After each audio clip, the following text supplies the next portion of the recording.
small rebel force has penetrated the shield and landed on Endor. This is where the fun begins. A long time ago, in a galaxy far, far away. This is Rebel Force Radio. Your source for the Force. Star Wars news and commentary. With Jason Swank and Jimmy Mack. I've seen Star Wars 500 times. Star Wars #1. This station is now the ultimate power in the universe. I suggest we use it. Now it's time for Rebel Force Radio. We would be honored if you would join us.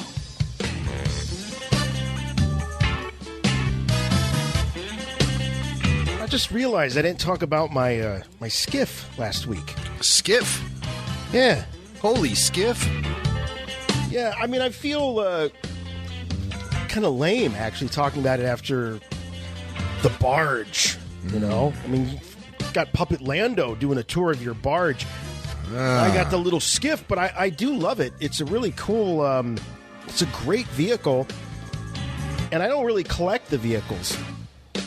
But I saw that, and I'm like, all right, I passed up on the barge. I mean, the least I can do is get this skiff. I'm really glad that I did, but when it came to decking it out in figures, it's actually been so long since I opened my 4-inch, 3 3/4 inch to be exact, action figures, that I had to go kind of postmodern, but I guess right now you would consider it kind of late vintage, because they're all the beefed up Power of the Force 2 versions. Ah, yeah. So to be real consistent, even though I had maybe a couple, like I had a more modern Luke. Steroid Luke. I had to go with steroid Luke. You have to. Shorty robe, steroid Luke. Well, not shorty robe. This is the sail barge, or I mean the skiff. Right. But with shorty robe, he was much more beefy. Yeah, he was beefy, but even when they got to Jedi Luke, he was still real beefy. In fact, he was so beefy. How beefy was he? See, that's what it's like working with a trained broadcast professional. Right there. Or at least someone who watched a lot of episodes of The Tonight Show with his dad in the 70s and 80s. How beefy was he? No, I think that it was just this past week that Mark Hamill responded to a tweet of a photo of that exact figure, that shorty robe Luke from like 1995, 96 when it came out. I think they came out in 95. But yeah, it was real beefy. And I think Mark Hamill said, this is what happens when someone takes your head and puts it on the Rock's body or something like that. Right, yeah. He was talking about that. But anyway, I'll have to post a photo. I've got some photos, but we'll have to I'll get a photo up on our social channels of my whole thing. So I didn't stop with just the skiff. Mm-hmm. I went from the skiff, and then I finally tracked down that Jabba the Hutt that was a Walmart exclusive. Or was it? No, I think it was it was Walmart exclusive, like back in 2010. Oh, I love that one. That's the best one with the pillows. Yes. Yeah. I have a great photo of my kids scoring that for me at a Walmart. And they were just little kids back then. Oh, no kidding. But, that's a great one. And that goes along well with the skiff and everything. I'm sorry to hear you have sail barge envy, though. That's the thing. I do. But when I was decking this out, so I got the skiff and then the Jabba, and then to the right of the Jabba, I've got, the Max Rebo band with the special edition backup dancers and the Greedo with the horn. I know they all have names, but in my day, they didn't have names. My day, they weren't even in the movie. Sometimes. But my favorite is I have an old torture droid with the thingy that would lower down and what's going on with that Gonk droid? Are they torturing him or are they branding him as property of Jabba the Hutt? I always assumed that droid was acting inappropriate. And he was being reconditioned via torture by burning his feet because, a power droid. To a power droid, his feet are everything. So, that's what defines the power droid. That's a T-shirt, man. Yeah. Well, it could be. To the power droid, feet are everything. Everything. It's maybe not a T-shirt, but a bumper sticker, yes. Mm-hmm. Yeah, That's definitely bumper sticker quality material. Maybe later in the show I'll come up with something good for a T-shirt, but it's early. Okay, well, we'll stick with the bumper sticker. But anyway, that's my setup, and I was just admiring it, so I had to share it with you all. But if you're listening, you found Rebel Force Radio, this week's show for Friday, August 16th, 2019. And, boy, we got a lot of follow-ups from last week. But here to help me with that and so much more is my good friend and yours from Chicago, Jimmy Mack. Hey, Jason. Hey, Star Wars fans. True, a lot of follow-ups from last week. And I'm going to just jump right into one of the topics we talked about is the definition of the term Lucasian. Yes. We took the occasion to talk about the term Lucasian. Very true.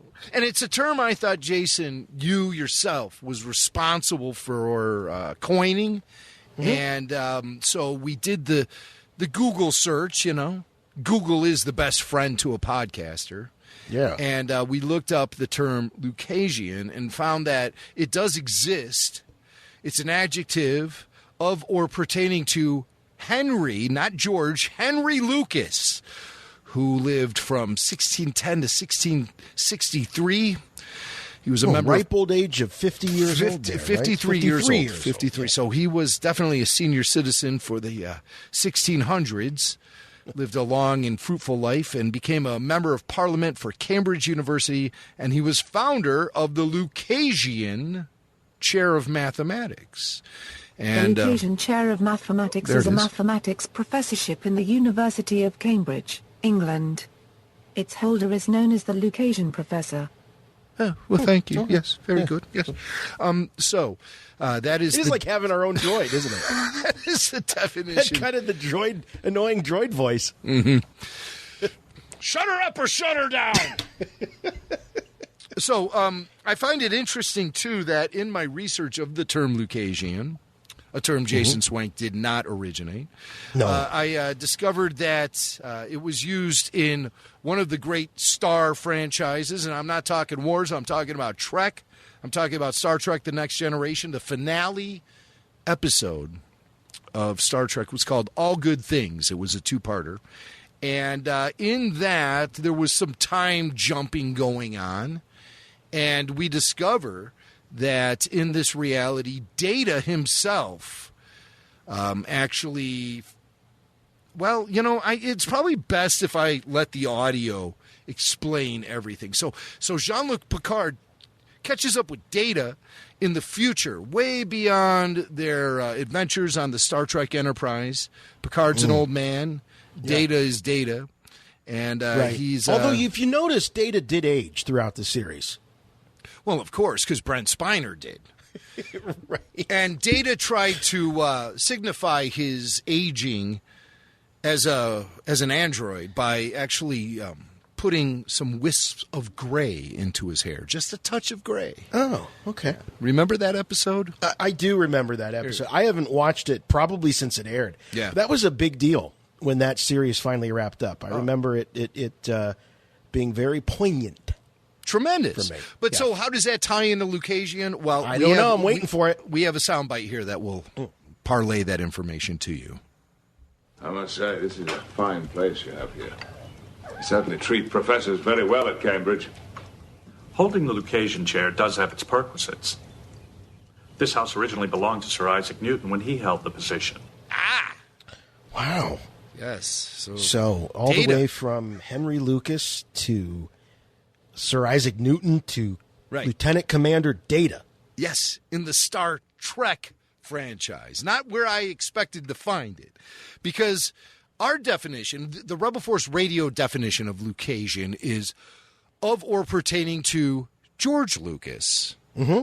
And so that's how we've always applied it. That's, Jason, how you've always applied it. So that in itself, I thought, was an original application of the term Lucasian, until my friend Joe proved me wrong with this clip from the Fanboys DVD documentary, The Truth About Fanboys. Here is Windows actor Jay Baruchel using the proper application of the term Lucasian.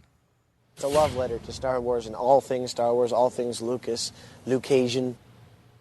There you go. There you go. That you do it, Jay Baruchel Windows. You do. if you go back and listen to last week's show, I did half-heartedly take credit. I said, okay. I think Jimmy Max, a term you coined, I went, okay. Okay. Yeah, a lot of people think a term I coined is referring to Star Wars as simply the wars, right? Just the wars. Yeah. But that is also something that I might be taking credit for that I shouldn't, because you can also look at fanboys for that reference. David Denman, remember him? He was from The Office. He played Pam's boyfriend. Pam's boyfriend, Roy. Roy. And so David Denman, he was in Fanboys. And he is actually the guy who invented that term when referring to Star Wars simply as the wars. What the hell are you doing here, man? Oh, come on, bro. It's the wars. I love that about you. It's the wars. Wars. It's the wars. Yeah. So a lot of people are like, oh, it's so annoying how Jimmy Mack always refers to Star Wars as just the wars. But I had pop culture That's a thing? influence. Would people have hate about that? Well, when you've been doing a Star Wars podcast for almost 14 years, you've heard all kind of critiques, man. I mean, there's really nothing you can say that doesn't at least elicit some sort of negative response from somebody. But that's part of the fun of having a microphone in front of your face, is the unpredictability about how your words are going to be accepted once they get blasted out to a mass audience. Yeah, that's all part of the experience. That's part of the excitement. So could we assume, though, that perhaps the modern use of the term of or pertaining to George Henry Walton Lucas Jr. Wasn't that his name? George Henry Walton? GWL is how people around Lucasfilm would commonly refer to George Lucas. I thought his full name was George Henry. Well, anyway, I guess it's not. No, I don't think Walton Henry is the middle name, right? You're thinking Walton's of Indiana the Jones. His name was Henry. All right, I'm looking this up. Not George Lucas. It was G.W. Lucas. Because full name. Back in the day, everyone at Lucasfilm... George Walton. Yeah, the Henry I just made up. Again, like I think you were having some sort of Indiana Jones thing happening there. But I remember back in the day when George was the man in charge of Lucasfilm, everyone would refer to him as GWL. So when we started calling him the notorious GL... I think some people had to adjust to that because they were so used to referring to him as GWL, at least in the hallways at Lucasfilm. Yeah, I like Notorious GL. I like that better, too. I think it's very fitting, especially because he's all like underground now. Yeah, whenever you read about him, you're like they'll say like, I just read something about him buying a bunch of stock in his wife's financial firm. Right, Ariel. It's a big one. Ariel Financial, based in Chicago. Yeah, something like that. Yeah, something like that. And they were like the reclusive. Yeah. The reclusive George Lucas. But they've been calling him that for a long time. For a long time. I mean, because he cut himself off from Hollywood.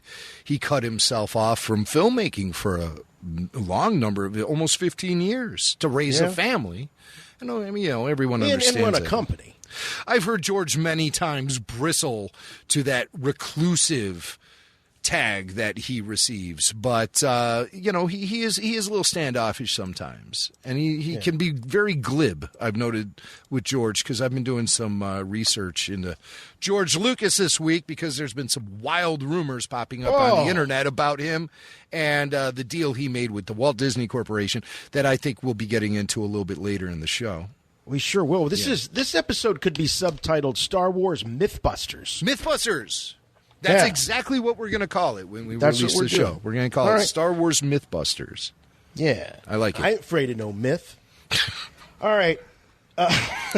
But we'll move on, but I'm wondering if that, I want to give credit to Fanboys writers Adam Goldberg and Ernest Klein, if they might be the first ones to have used Lucasian as pertaining to Let me George explain to you, Lucas. but you have to understand. that you're looking at the wrong people to heap praise upon, because the clip we heard from Jay Baruchel is not from Fanboys itself. It's an off-the-cuff remark he made for the Fanboys DVD documentary. Oh, that's a good point. That's not from the movie. So it is Jay. Are you sure Windows never uses it in the movie?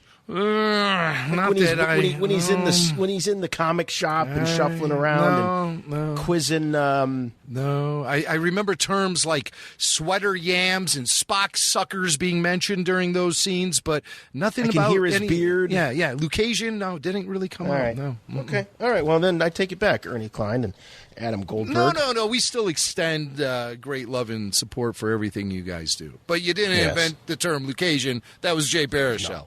No, definitely not. Listen and learn.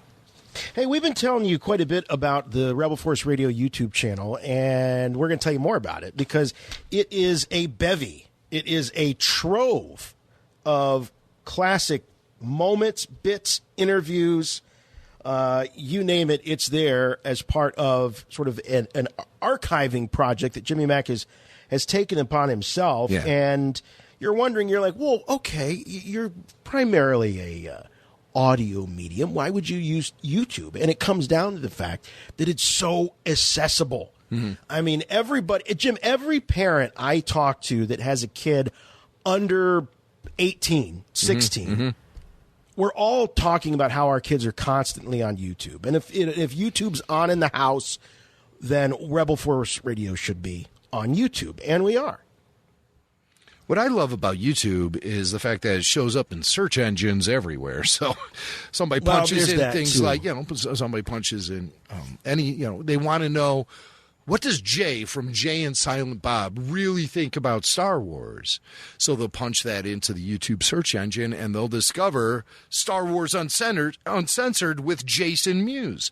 There's a video for that. There's a video for that. So, audio hidden inside a video of that. But, that's all that really matters, right? And so with our latest release, we teased it a little bit on the show last week, but we put it up on YouTube earlier this week. Star Wars Uncensored with Jason Mewes. It's our complete interview with the Jay and Silent Bob actor, but we're presenting the interview for the very first time unedited with all the naughty words intact.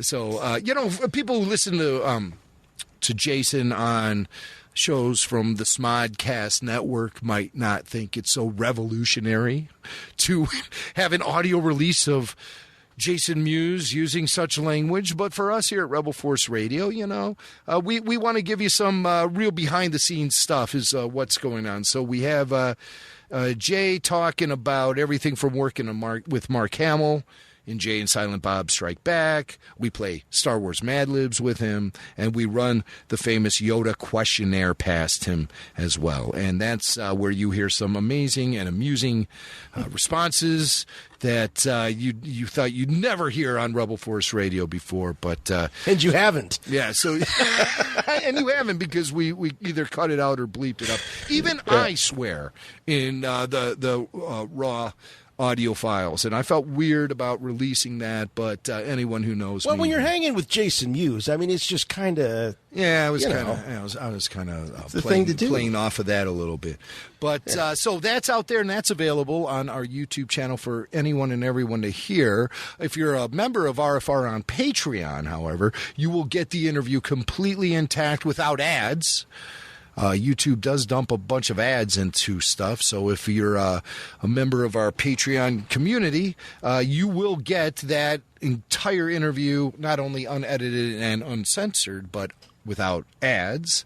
And also, if you're a member of our Patreon community, you get our latest RFR ringtone, which features a clip from Jason Mewes, from Jay and Silent Bob, taken from that very interview. And you can plug it right into your phone, and here's what that sounds like. You must learn the ways of the Force. Biggie. Make it. So that's really funny stuff, And so the only place you can get that... Yeah, was he doing like Tweaky from Buck Rogers? Yeah. He might have been. You don't know what goes on in the head of Jason Mewes. No, you but don't. We talk a lot about Star Wars here, and Jay was very forthcoming and very open with us about all things Star Wars in that conversation. So it's a lot of fun. Check it out. It's about 40 minutes of us talking with Jay from Jay and Silent Bob. That's really cool. We also launched a Billy D Quote of the Week, a classic Billy D Quote of the Week this week on YouTube. Manscaping talk from Robot Chicken. And so that's a goodie. And then we have another RFR Rewind classic, how they got Alec Guinness to say Rey in The Force Awakens. You know, you hear the voice of old Ben Kenobi calling out to Rey while she's having that flashback, that force back in The Force Awakens. Well, how did they do it? We'll take you into the RFR Sound Lab and break that down step by step. And you'll hear exactly how the wizards at Skywalker Sound got Alec Guinness to say, Rey. So that's pretty cool. So good stuff always happening on the RFR YouTube channel. Go and visit us and be sure to subscribe, and you'll never miss any of the action going on over there at RFR on YouTube. In the Star Wars trilogy, the rebellion fought against the tyrannical empire. Now a marketing empire has us running in circles for a pristine version of a figure 50,000 people already have. Price guides and eBay auctions have us all believing we'll be Steven Sansweet, but we won't. No, we won't. No, you won't. But you can see Steve Sansweet at Rancho Obi-Wan. Yeah. Grand Poobah of the Guinness Book of World's Record title holder for the largest Star Wars collection on the planet. Absolutely. And you should do it. I recommend all Star Wars fans do it. If you've been listening to the show for any matter of time, you know how much we love Steve Sansweet and how much we love Rancho Obi-Wan, the place, like Jason said, the home to the world's largest Star Wars collection, a place that inspires you just by the fact that they are preserving history, Star Wars history at Rancho Obi-Wan, and nobody is doing that like they do. So I just wanted to get the word out about these new tours they're hosting for members of Rancho Obi-Wan. If you want to become a member, just visit ranchoobi-wan.org and all the information is there. But these new tours, they're called Deep Dive Tours, and they're kicking off this fall. Amazing tours of Rancho Obi-Wan that are very special. Each tour is limited to a max of 20 attendees. You have to be 21 or older because you start the whole tour with a glass of wine from Skywalker Vineyards. Or if you're more into local beer or, local beer to the Petaluma area, which I think means Lagunitas, or non-alcoholic drinks, then you start with a great museum tour. And this one's guaranteed to be led by Steve Sansweet. And Steve will, of course, share stories about his collection and his history with Star Wars. Then you enjoy a special presentation on that tour's theme. And you're like, theme? What? Well, the theme is normally Star Wars. No, these are very specialized tours with experts there to talk to you about very specific Star Wars collecting topics like comic books, posters, Lego collecting, vintage Kenner collecting, trading cards, and much more. So these are individualized tours based. That's cool. Yeah, on a hyper focus on these specific areas of collecting. So those are the ones that they currently have planned. They have tours running through the fall, as I said, and you can sit and enjoy these specialized collecting presentations, which aren't normally covered in their regular tours. You can relax with a beverage while you're listening to these stories, or play video games like I do in Steve's Arcade and talk to experts, Star Wars collecting experts. But then that's not it. It's all wrapped up with a sit-down dinner featuring Ann Newman's Texas brisket and pulled pork and all kind of great food that she whips up on her R2. She calls it the R2BQ smoker. It's an R2D2, a customized R2D2 barbecue smoker. I've seen it. It's fantastic. And Ann does masterful work with that. And then, of course, the entire thing is a tax-deductible donation gets you in the doors, and that donation goes to support the continued operation of Rancho Obi-Wan, which I think is a very important effort to support because, of course, Rancho Obi-Wan is preserving the history of Star Wars collecting and Star Wars collectibles. So RanchoObi-Wan.org is the place to go. Get in on the action with the deep dive tours happening at Rancho Obi-Wan through the fall. Rancho Obi-Wan is home to the world's largest Star Wars memorabilia collection, as recognized by the Guinness Book of World Records. Become a member of Rancho Obi-Wan right now to get exclusive access to tours of Rancho Obi-Wan hosted by Steve Sansweet, invites to special events, and more. Plus, you can also make a difference and help Rancho Obi-Wan grow with a simple donation of $1 or higher.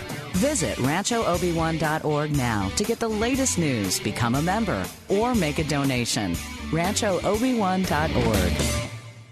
Hey, Jason and Jimmy, this is the Registered Nerd out in beautiful, sunny Southern California. So I was on the unofficial RFR group on Facebook, and Jimmy, you posted something with regards to missed opportunities and R2-D2 and BB-8. I have to say this. The more I think about the sequel trilogy, the more I get a little frustrated with all the missed opportunities. I think you are spot on that BB-8 is unneeded, although I love the character, I love the droid, I love that. It's unneeded. R2-D2 should have been the one that kind of carried that whole storyline. Second, the more I think about it, the more Disney should have thought and planned this whole thing out. They could have had Kylo Ren and Rey as a separate, against the new or against the old characters. And so Kylo Ren and Rey being an emerging Jedi, Kylo being a Sith guy, kind of like moving against the new guys, or the old guys, original trilogy stuff, and slowly battle it out and pull Rey from the darkness into the light, and then establishing that new generation of Jedi, generation of light side Force wielders. I'm starting to disagree a little bit with the direction. Of course, it all pivots on what the Rise of Skywalker looks like. They have an opportunity to reconcile or retcon a lot of the stuff that the first two films do. Again, I think J.J. Abrams did an okay job, but the more I sit on it, the more I'm not liking it. What do you guys think? Again, big Star Wars fan, I'm going to devour anything that they give us, but I feel like Disney's dropping the ball here. I'm not entirely sure, but we'll see come December. Love the show. You guys have a great day. Don't say dropping the ball when you're talking about BB-8. Get out of my way, ball. All right. Well, Jim, the question, it was directed to both of us, but you did post sort of a lament, we could say. I was a lament about R2-D2 and the lack of presence he has in the sequel trilogy. And I think that, well, let me ask you, was it because of what R2 has represented in the past that R2 was sort of this constant throughout the saga up until the sequel trilogy? Well, he was kind of the string that held everything together, wasn't he? So I didn't understand the necessity to recreate the wheel when they did with BB-8. Now, listen, I'm not condemning BB-8 at all. I like BB-8 a lot. But the necessity of having a BB-8 in a Star Wars saga film that has now been remonikered the Skywalker saga, R2-D2 is essential. No room for any other droids, really. And BB-8 is a knockoff of R2-D2 to begin with. So I just I couldn't wrap my head around why Disney is making the choices that they're making. And there's going to be more about that as we get into the show. There's been some rumors that have popped up recently that kind of tie into this whole conversation. But I was just trying to take everyone's temperature, and I'm not trying to condemn the concept of BB-8. I'm just trying to understand the necessity of a BB-8 in that situation. I'm not against taking Star Wars into new directions, bringing in new characters and presenting new ideas. It's just that we're talking about episode 7 of 9. Or I shouldn't say 7 of 9. That's the other franchise. That's Star Trek, right? But 7 through 9 of a saga. And I just feel like there's been some left turns being made, attempts to essentially recreate what Star Wars has always been. And I question using episode 7 as a place to launch all that stuff. I think maybe it would have been more prudent to recreate Star Wars, or as I said, reinvent the wheel, and specifically talking about the relationship between R2 and BB.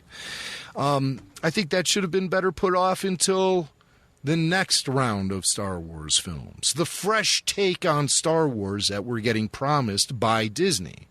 But at the end of the day, what they were trying to do is create a solid foundation so the legacy characters would be able to hand off the franchise, hand off the Skywalker saga, hand off the episodic Roman numeral chapters of Star Wars to the new big three, which is Finn, Poe, and Rey. But it didn't quite work out that way, and any ideas for a follow-up trilogy to the sequels in the Skywalker saga have been completely scrapped at this point. So I get the direction they were attempting to go in, but it appears that everything's just kind of blown up in everyone's face. And I don't mean to expose my opinions or try to generate debate about this based on any sort of dislike I have for the characters or for BB-8. I'm just asking why. Why did you need to essentially sign a new team when you had the A-team ready to go? And I'm not talking about aging actors, Harrison Ford, Carrie Fisher, and Mark Hamill. I got a lot of pushback on that. Sure, the actors may have aged, but their characters have also aged as well. And the characters have grown in our hearts over the last 40 years. So I think just to cast them aside based on age is silly, because there's a lot of fan equity that goes into adoration of those characters, which, in my opinion, outweighs any sort of age factor when you're dealing with Hollywood magic. So basically, long story short, I saw this new kiddie animated offering that's coming from StarWars.com, where they turn all of the Star Wars characters from the sequel trilogy into ball-shaped droids like BB-8. And I was looking at that, scratching my head, going, I don't get it, okay? I know it's for kids and everything, but I don't get it. And for me, Star Wars has always been for kids, yes, but has it been dumbed down? No. And when I look at the latest offering, animated offering, where every character becomes BB-8, is that's what really got me scratching my head, and what really motivated me posting that. And I'm so grateful for all the conversations that we had, not only on my own personal Facebook page, but in the unofficial Rebel Force Radio group. There was a lot of differing opinions, a lot of people agreeing with me, a lot of people disagreeing with me, even conversations stripping the films down to the essence of artwork. And, that gets to be a very complicated discussion, because what is art? That's like the oldest conversation known to man. I mean, there are some people who would even say life itself is art. So where do you differentiate when it comes to art and entertainment? I think there's a big separation, and I would be more likely to qualify Star Wars in the year 2019 as entertainment. Under George Lucas's original vision and his inception of Star Wars, I would consider that art. Everything else from that point forward has become pretty much entertainment.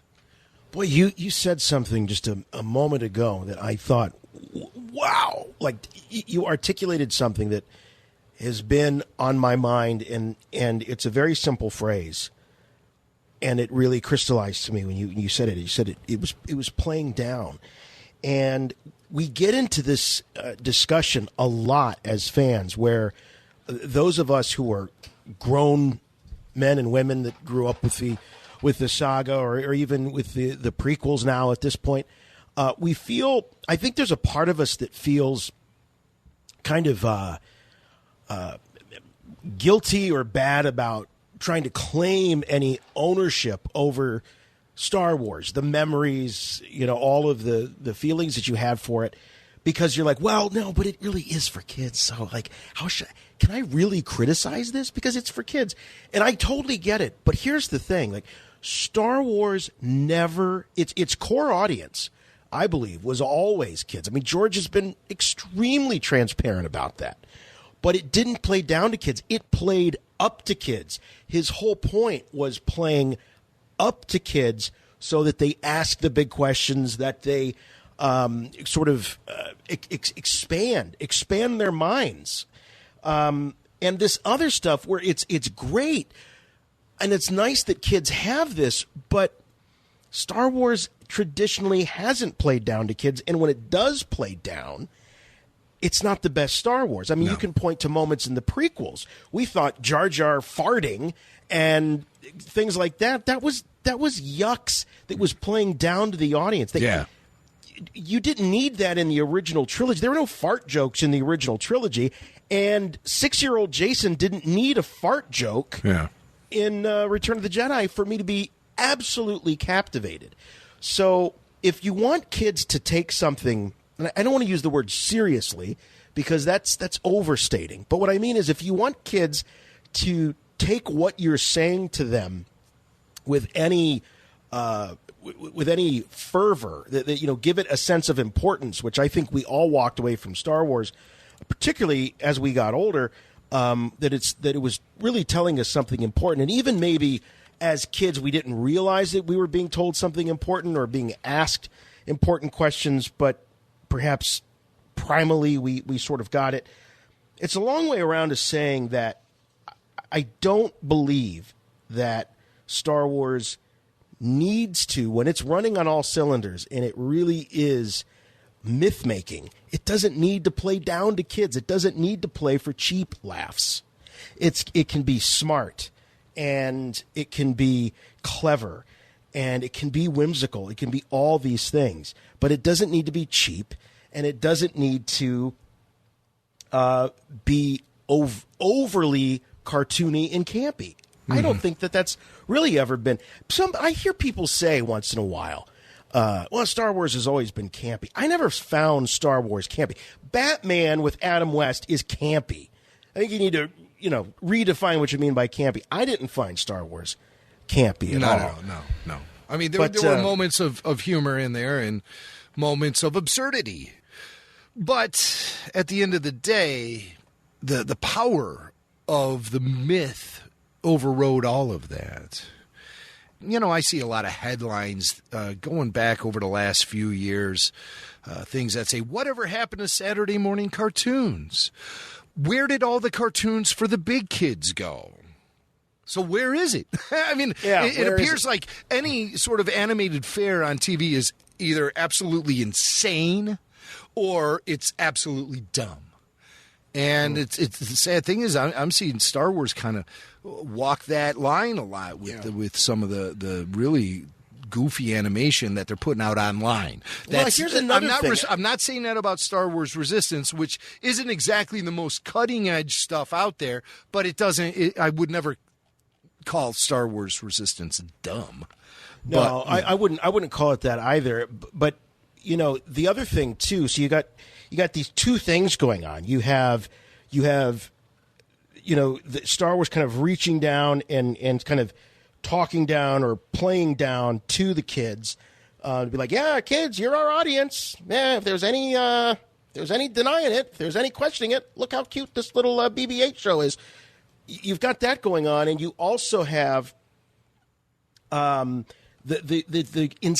constant following of everything that's trendy. And Star Wars set trends. Star Wars didn't follow trends. Even the prequel trilogy didn't follow trends. It never followed. It was a trend setter. Everything else tried to copy Star Wars. Yes, Star Wars had its origins in the serials and Wizard of Oz and all that, but they were at a very different level. It wasn't like, Oh, kids like this style of animation? Let's do that TV show. You know, it's very, I don't know, it feels very focus groupy sometimes. Yeah.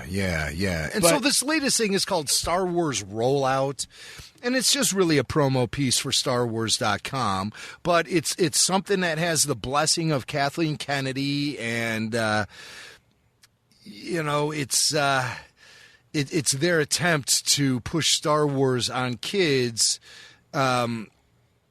by essentially dumbing down Star Wars, and I don't think that's the right direction to be going in.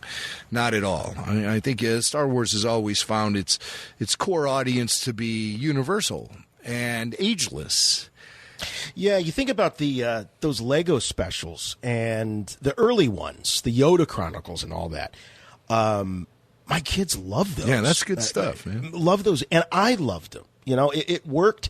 We had the writer on. He was a Simpsons writer, and his name's escaping me right now. But yeah, Michael Price. Wow, your ability to recall names is astonishing.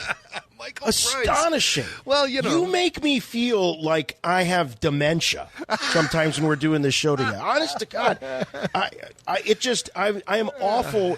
As anyone who's ever met me at a convention or whatever, or multiple times knows, I'm awful with names. I got Jedi Schwa and Sheldon mixed up for the longest time, just because they're bald dudes. They're bald dudes, but you know. Anyway, and I know them individually very well. But okay, but what we were saying is, with Price, with his writing, it was of that classic Warner Brothers cartoon style where the kids were getting something on one level, the parents were getting something on another level. And when we interviewed him, I think we had him on more than once. Yeah. We talked to him. We talked about that.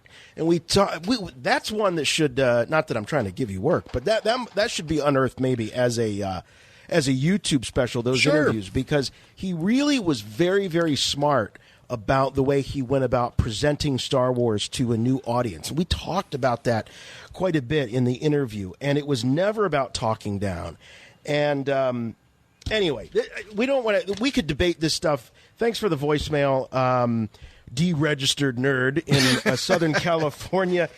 You can see it gets us all fired up, but that's the spirit of conversation and debate. And this podcast, our podcast about Star Wars, has always been about inspiring thought, conversation, debate, and passion about what we love. So if you're out there listening to this and you're saying, I disagree with everything these two numbskulls said, I love the little rolling ball cartoon, and I love Resistance, and that's great. That's totally great.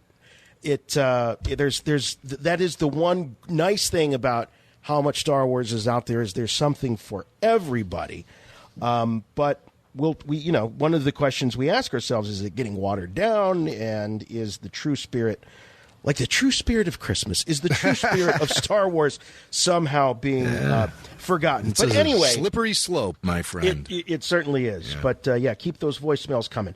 Let's get into some news here. I have good news for you, my lord. That's good news. Come closer, I have good news.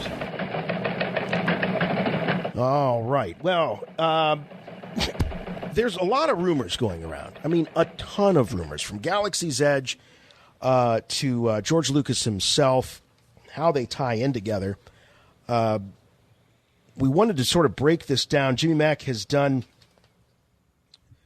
what did Kevin Smith say last week? He's done the Lord's work. He's done the Lord's work, chasing this down.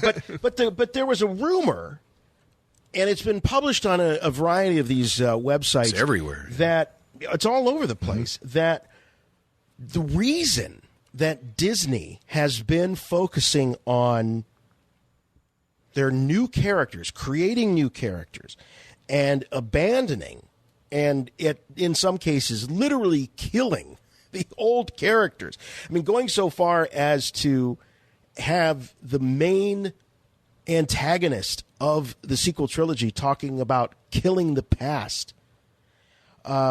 All this, there's a conspiracy theory, and I'm someone who occasionally subscribes to conspiracy theories, so I don't say that with any real disdain. So let's put our tinfoil hats on right now and talk about this, because the theory out there is that George Lucas still owns the rights to these canonical legacy Star Wars characters, and because of that, Disney has to pay George Lucas every time they use one of these characters. And so they are losing money. They're paying out money every time they have to lean on one of these characters. So whenever something like this happens that rocks the Star Wars fan galaxy, we have to call in the big guns. And we're talking about the investigative report. Thank you, Jason. I am Jimmy Mack from the Rebel Force Radio Investigative Report team. Let that one hang out there a little longer than usual, because I did more research than usual on this one. Because so the amount of pause is relative to the amount of research. I got you. It might be. It might be. Okay. I don't know if you want to be, setting any sort of scientific instruments toward that pause, but yeah, it could be. So the question is, does George Lucas still get royalties? As if paying him $4 billion for the Star Wars franchise wasn't enough, there are loopholes in that deal that still earn George Lucas money for his creations.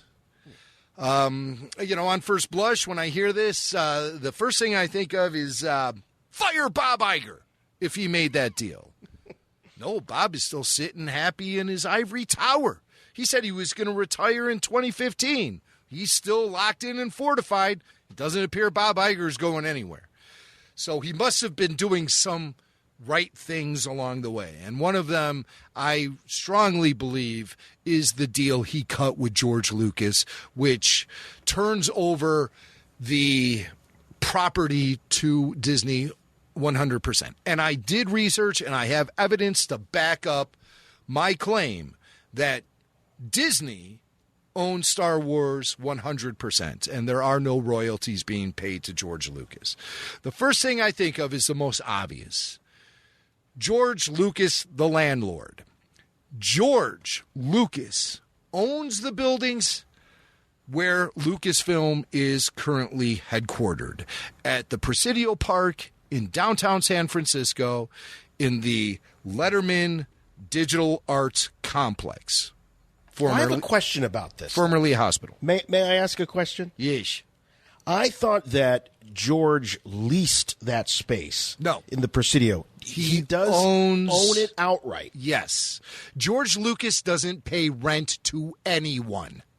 With that kind of money, why would you? Every dime he spends is an investment. He is not throwing money away on monthly rent for anything. George Lucas owns the Presidio complex where Lucasfilm is currently headquartered, and of course he owns Skywalker Ranch, where Skywalker Sound still operates from. So you have Lucasfilm and Industrial Light and Magic headquartered in the LDAC in Presidio, and you have Skywalker Sound headquartered in Skywalker Ranch in Marin County. And Disney pays George Lucas rent to run their business out of those locations. So George is still making money off of Disney after the deal. And if Disney were afraid or frosted because they still have to cut checks to George Lucas, they would have moved Lucasfilm entirely out of the Bay Area and down to Burbank in Southern California. That would have already happened. And I still think that will happen. But it hasn't happened yet. So if Disney is trying to cut corners by not using George Lucas created characters in their theme parks and films and animated series, then they would have already moved everyone out of San Francisco at this point. I think that's obvious. That's the one thing that really sticks out to me. But I had to get some more solid evidence, some more solid information, because Lucasfilm was a privately owned company for a long, long time, and it was purchased by a major corporation. So there's a lot of information that's still kind of in the gray area. It's you can't figure out what's going on because George didn't make all the details about his company publicly available to anyone. So there are some guessing games going on here. So I look at some articles going back to closer when the actual sale was finalized between Disney and Lucasfilm. The first thing I pulled up is an article from Bloomberg going back to January 2013. And here's a quote from that article. Iger wanted to make sure that Lucas, who is used to controlling every aspect of Star Wars from set design to lunchboxes, understood that Disney, not Lucasfilm, would have final say over any future movies. We needed to have an understanding that if we acquire the company, despite tons of... this is Alan Horn speaking here. Alan Horn, chairman of Walt Disney Studios, and basically Bob Iger's number one, okay? Alan says, we needed to have an understanding that if we acquire the company, despite tons of collegial, that means, civilized conversation between two respected entities, collegial conversations and collaboration, at the end of the day, we have to be the ones who sign off on whatever the plans are, says Alan Horn. Mm-hmm. So right there, Alan is indicating that the deal for Star Wars would never have gone down if there were any loopholes still giving power to Lucasfilm or George Lucas. And George wanted to stay with his own company at this point in time.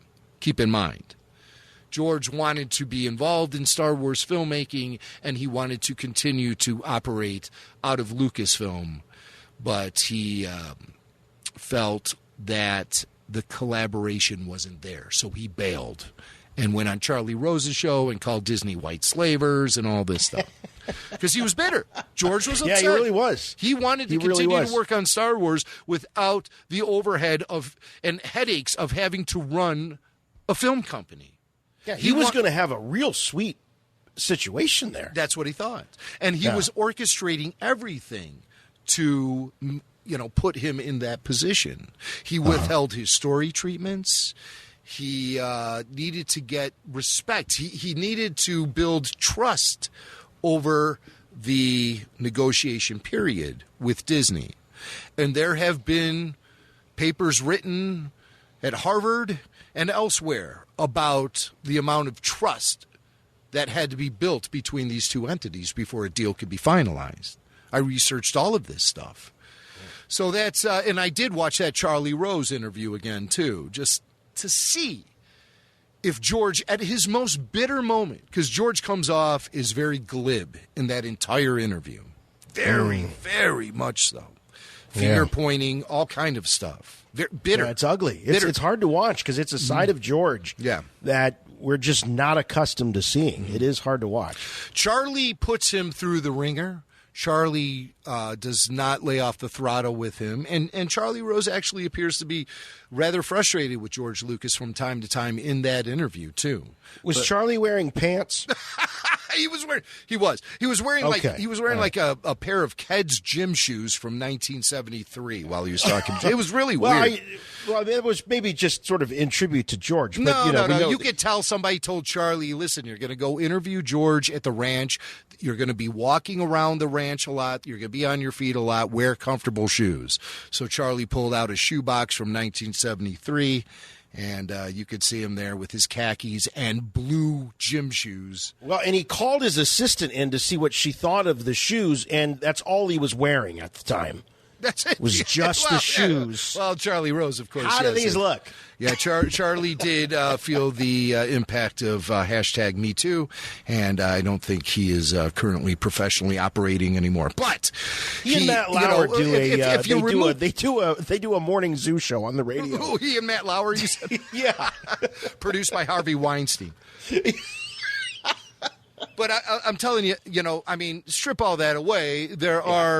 There are things in Charlie Rose's career you have to look at and you have to evaluate on face value. And one of those things is his ability to bring out the most of his interview subjectees. So. Yeah, for sure. So you're saying that in this interview, and it's been a long time since I watched it, he's showing frustration with Constantly. George's attitude?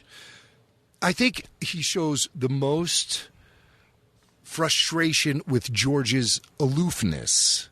His inability to give a straight and real answer to the questions. So he keeps chiseling away at that until about the 45-minute mark, George calls Disney white slavers. And at that point, Charlie realized he had achieved his goal. Yeah. He's like, here's my headline. Yeah. You hear in Charlie's head, he's like, I broke him. That's what's going on. So, okay, so those are a couple examples right there. But I have another one. This one is my best one. It comes from The Hollywood Reporter, May 31st, 2013. About a little more over a half year after the deal had been finalized between the Walt Disney Company and Lucasfilm, completing its $4 billion acquisition of the Star Wars brand. Disney's lead attorney, a gentleman by the name of Brian McCarthy, faced a daunting task. I'm going to read this article right here from Hollywood Reporter. The daunting task was figuring out whether George Lucas actually owned the rights to Han Solo, Lando Calrissian, and about 10,000 characters and elements from the 6 Star Wars movies and their various offshoots. McCarthy narrowed the task down to 290 primary copyrighted characters. To sort through them all, he assembled a legal team of bona fide Star Wars fans. Codenames were employed to keep office chatter to a minimum. They started the process in June 2012, and crunch time came during a 6-week period beginning in August 2012 when as many as 20 employees, from $500 an hour partners to less expensive paralegals, poured over a complex chain of title documents related to Star Wars and Lucasfilm. So the legwork was being done.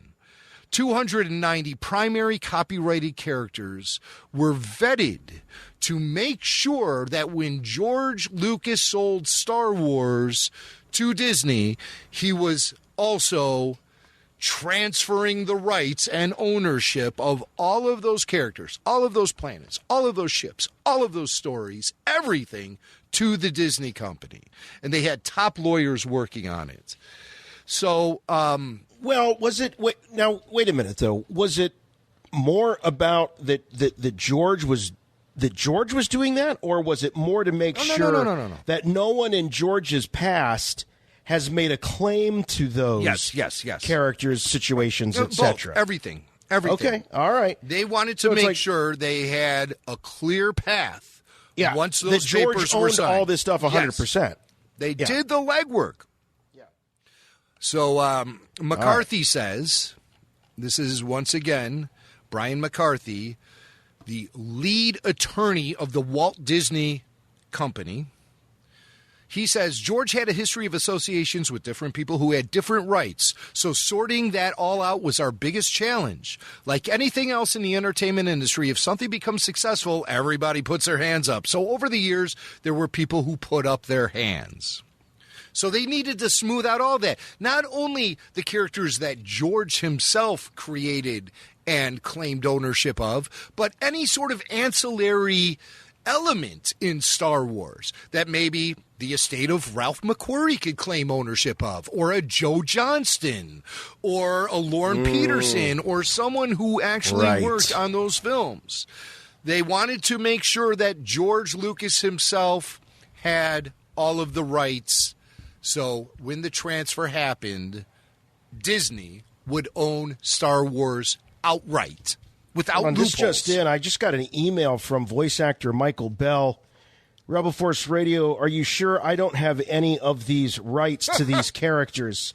I don't think so, Michael. I think move along. I don't think. Move along. All right. I know what you're referencing. We talked to voice actor Michael Bell years ago. What are you eating?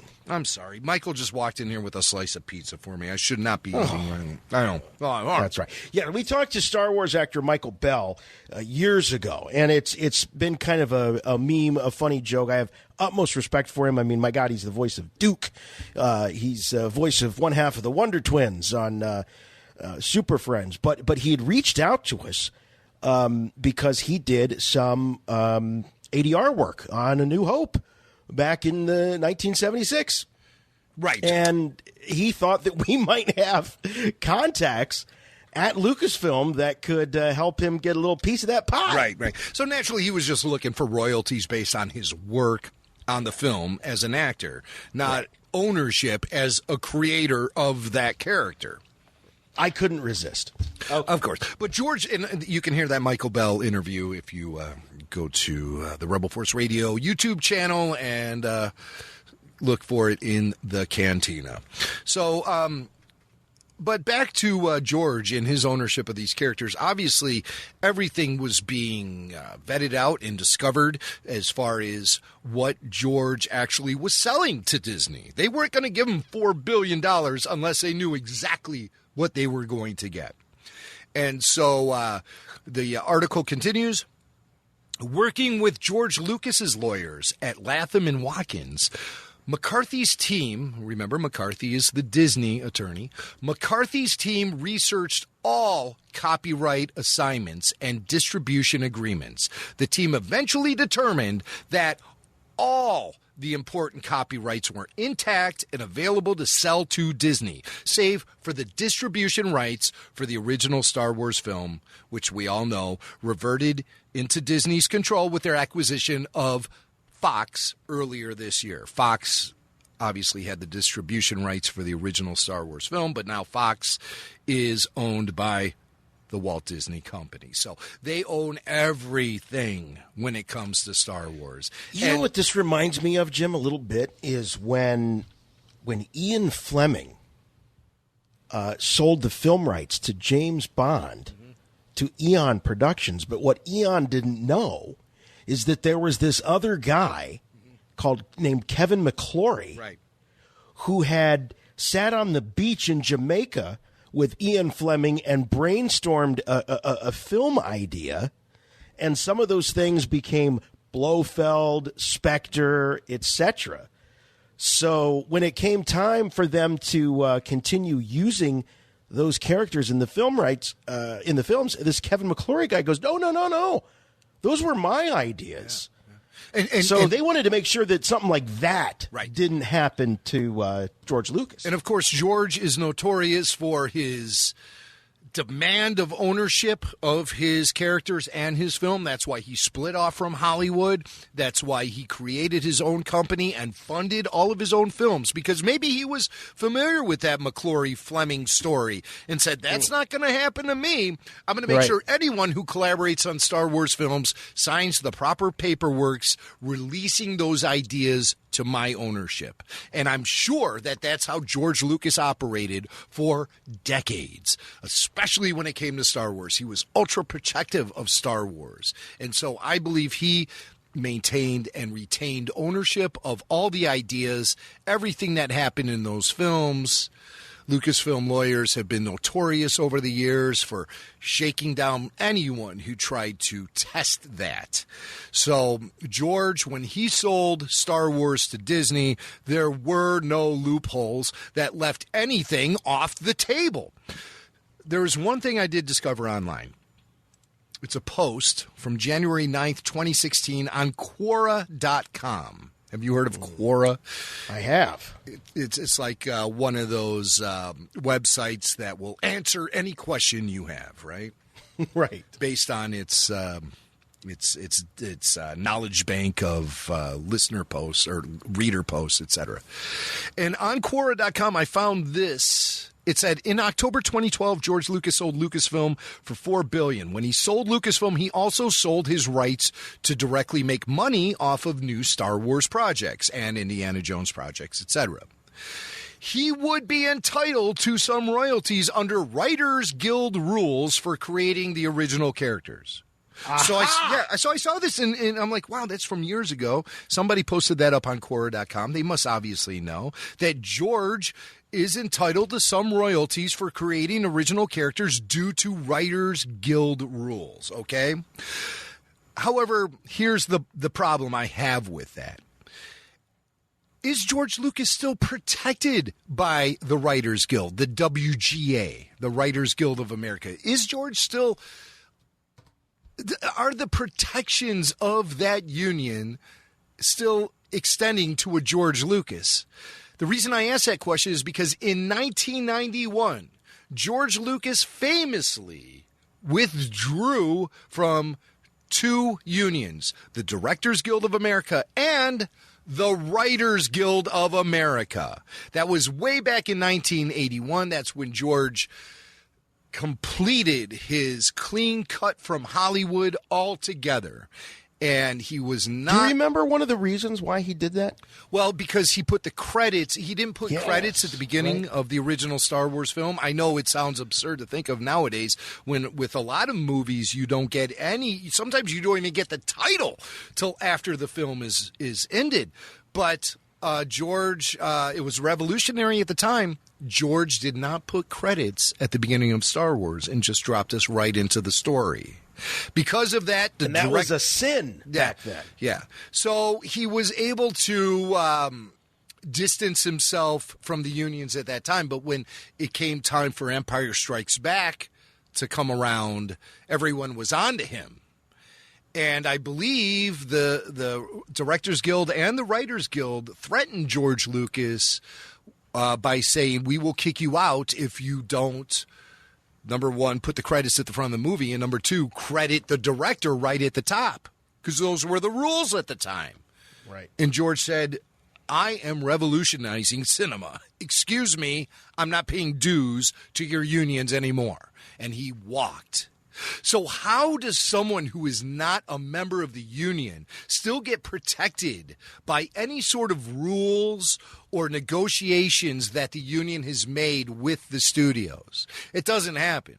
Believe me, I know for a fact, because I was never in a broadcast union, and I tried to cite broadcast union rules to several radio program directors, etc., over the years, and every once in a while I get one of them go, but you're not in a union. Oh, well, that was always the red flag. That was always the point where I had to step away, because I realized I wasn't afforded the protections of being in the union because I don't pay dues and I'm not a member of the broadcast unions. So, Jim, if I may, I have two pieces of evidence that I would like to enter to the court here that would perhaps challenge my findings. Challenge your findings. All right. Now I'm hold on. Let me.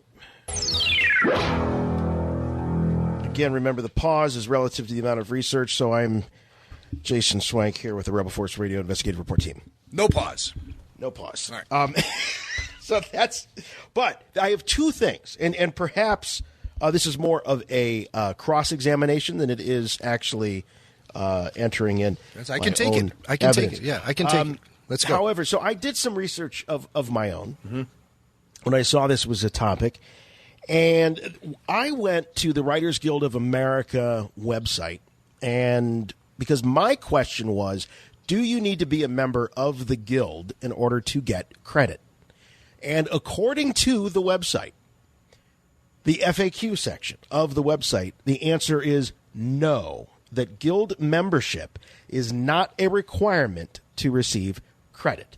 That if you work under the guild jurisdiction, which would be the area where the guild is in operation, you will be eligible to be a participating writer and seek credit in accordance with the guild's credit procedures. So in order to receive credit, you do not need to be a member of the guild. Okay.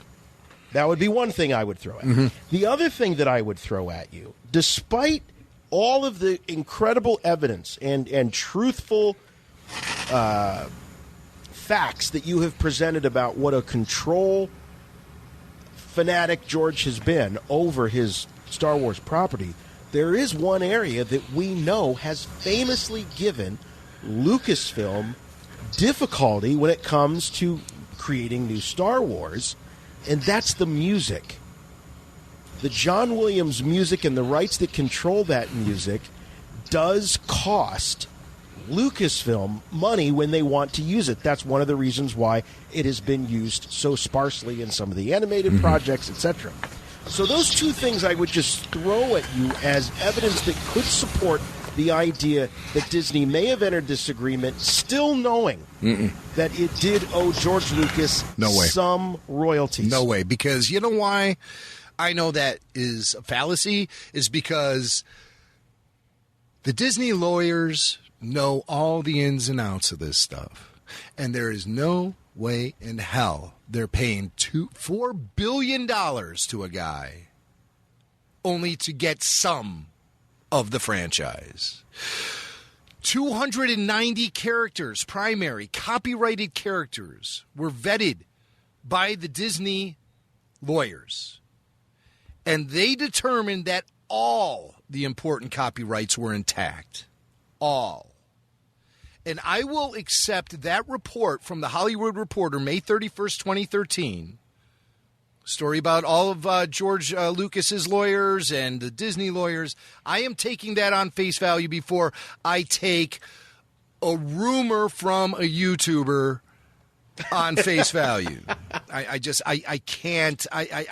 When I put them on the scales, and it tips in one way and one way only, and that is with the mainstream media.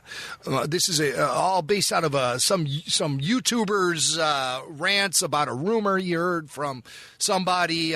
No way in hell did Disney buy George Lucas's Star Wars without gaining the 100% usable rights to Luke Skywalker, Han Solo, Chewbacca, R2, 3PO, Princess Leia, Darth Vader. And has Marvel been shy about featuring any of those characters in any of the Star Wars comic books? No. Is Disney currently developing an Indiana Jones film? The main protagonist is 100% a Lucas and Spielberg creation. But George is the one who originally came up for Indiana Smith. So, I call him Smith. That's where the lawyers got George. Oh, you invented Indiana Smith, not Jones. No. That's crazy talk. This rumor is crazy talk. $4 billion. That buys everything. That buys everything. Without another nickel. Without another nickel to George. Now, of course, George is the landlord. He still charges them to run their operations out of Presidio Park and Skywalker Ranch. But that's not going to go on. That's just not going to go on. If Disney is going to start pinching pennies when it comes to Star Wars, the first thing they're going to do is move everyone out of the Bay Area and down to Burbank under their own roof. That's the first thing they're going to do. Hemming and hawing over usage of essential Star Wars characters after they pay George Lucas $4 billion is not even on the table. All right, it's fallacy. Fair enough. It's 100% fiction. 100% fiction. All right. I think you've done a great job of proving this case. So do you have ideas as to what the answer is? So why? Why recreate R2-D2? Okay. Why kill off all these characters? Well, why say no to any of these standalone films that would, give us more of these legacy characters? Why? Well, it's a lot of that stuff has already been revealed in behind the books stories about the making of The Force Awakens and the relationship between Michael Arndt and J.J. Abrams and Lawrence Kasdan and the difficulties, the challenges they ran into when reintroducing these characters into the film. The challenges that they ran into. I don't think they're challenges that fans would have run into necessarily, but it's as screenwriters, these guys ran into problems because they were given a directive from Lucasfilm to make the female protagonist the main focus, spotlight Rey throughout the entire film. They wanted to make sure that Rey was the focus of the entire film. And that is why you don't have these legacy characters finding themselves in the spotlight so much. Let me point you to this interview here that, like I said, I did tons of research on this, and I wanted to hear from all different angles. And it led me to this these comments that were made by Michael Arndt, the original screenwriter for The Force Awakens. And these quotes appear in an interview on the Writers Guild of America website. Okay, so okay, I mean, you know, this is real deal stuff here. Let me scan through this. We're getting a lot of free plugs here. The Writers WGA, Guild here, right. on Rebel Force Radio. It's an interview with Lawrence Kasdan, J.J. Abrams, and Michael Arndt, and this took place after the release of The Force Awakens in December 2015. And here's where they talk a little bit about the difficulties in using the legacy characters in the sequel films. Is this audio? No, I wish it was. God, I would love to have audio of this. Okay, they talk about the Falcon. So when they talk about here it is. I mean, and this is very telling stuff, Jason. This is so telling because the question comes up, like, why isn't R2, why is R2 under a tarp and everything? Here, I'm going to read this quote from Michael Arndt from the WGA.org website. It's asking the question about what happened to Luke. I'll just say very quickly that early on I tried writing versions of the movie where the girl is at home, her home gets destroyed, she goes on the road, she meets Luke, and then she goes and kicks the bad guy's ass. It just never worked. I struggled with this. This was back in 2012. I just felt like every time Luke came in and entered the movie, he just took over. Suddenly you didn't care about your main character anymore because it's like, oh, F, Luke Skywalker's here. I want to see what he's going to do. This was like a huge thing. I feel so bad for JJ because it was like, the good news is you got to make a Star Wars movie, but the bad news is we had a long conversation about this, and JJ so much wanted to have Luke Skywalker in this movie. But to finally say again, anytime Luke showed up, it suddenly became his movie. So you had to push it to the very end. And once you made that decision, then you go back to R2 and you go, what does this mean for R2? It was just this thing that he hadn't been the same since Master Luke left. I mean, we had a gazillion scenarios about plugging into the information base on the Death Star, and that's how he was able to get the full map and where all the Jedi temples were and stuff like that. So now I'm going to editorialize. Basically, handcuffing Luke Skywalker because of the sake that it's not his movie anymore, because when he was featured in the film, it suddenly became his film, was determined by the filmmakers very early on that would be a mistake. Even Arndt says he feels sorry for JJ because JJ wanted to include Luke Skywalker in The Force Awakens, but he just couldn't. Why couldn't he? Was it because it didn't work to have Luke Skywalker on screen? No, it's because Luke Skywalker took away the spotlight from Rey. And what was the directive given from Kathleen Kennedy and all of the suits at Lucasfilm to the creatives? Make sure Rey is in the spotlight constantly. This isn't Luke Skywalker's movie. This isn't Han Solo's movie. This is Rey's movie. That's where it comes from. That's the quote that I remember. And that was the sort of the damning quote where I when I heard that, I thought, well, you know what, Michael, JJ, if you can't do it, let's find someone who can. Well, it's not the case that JJ can't do it. JJ wanted to do it. The directives are coming from upstairs. And you know who's sitting upstairs. Well, I do remember that famously the quote, or the question, I should say, that was asked of JJ by Kathleen Kennedy to get him to finally say yes to helming the movie was, who is Luke Skywalker? Right. Who is Luke Skywalker? And when we heard that going in, we thought, wow, we're really going to explore who Luke Skywalker is. Right. And then when it happened, we saw the movie, and he's only in the last 30 seconds. Well, that doesn't answer who Luke Skywalker is. No, and there is no Luke Skywalker. That question, who is Luke Skywalker, is irrelevant when it comes to talking about Episode 7. Because the state of the galaxy at that point is Luke Skywalker's a myth. Luke Skywalker didn't exist. Is that what we wanted to see? A Luke Skywalker that is faded from relevance? That's the Luke we're being presented with. A Luke Skywalker who's faded from relevance. But was that the answer to the question? So, JJ never answers it for us.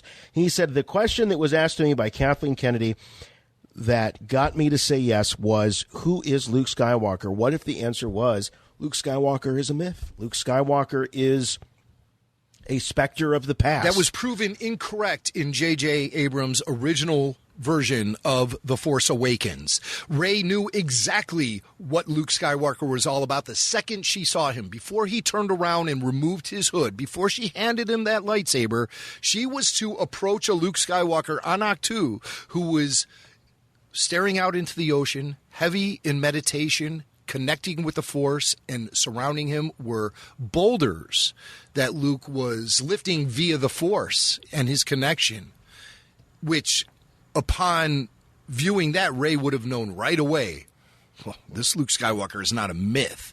He is strongly connected to the Force, and it's not a fairy tale. But Rian Johnson insisted for his story to be told, those boulders needed to be removed, and Luke needed to be just staring out. There was no indication as to his connection to the Force at all. Because as we know, when Episode 8 starts, Luke has cut himself off from the Force. Right. Vastly different from the story J.J. Abrams was attempting to tell. Where does that come from? I'm not like asking you to cite your source, but I'm asking you to cite your source because I want to read that for myself. Do you remember where that comes from? Is that in the Art of Force Awakens? I believe it does come from the Art of Force Awakens book. Okay. I'm not doubting it at all, but that's interesting because I don't remember hearing about the boulders. It might have been in the commentary track that JJ supplied for the Blu-ray release or the 3D Blu-ray release. Wow. I'm just Luke with boulders. I just punched it in, and I have an article here. Oh, Hamill told Empire Magazine. Oh. Okay, here is floating rocks. I had boulders. Hamill told Empire Magazine, there was something that happened at the end of The Force Awakens when I'm standing on the cliff. I called Ryan in a panic because it was all wrong. He said, it's okay, I spoke to JJ and he's taking that scene out. It just didn't match up with what Ryan had written.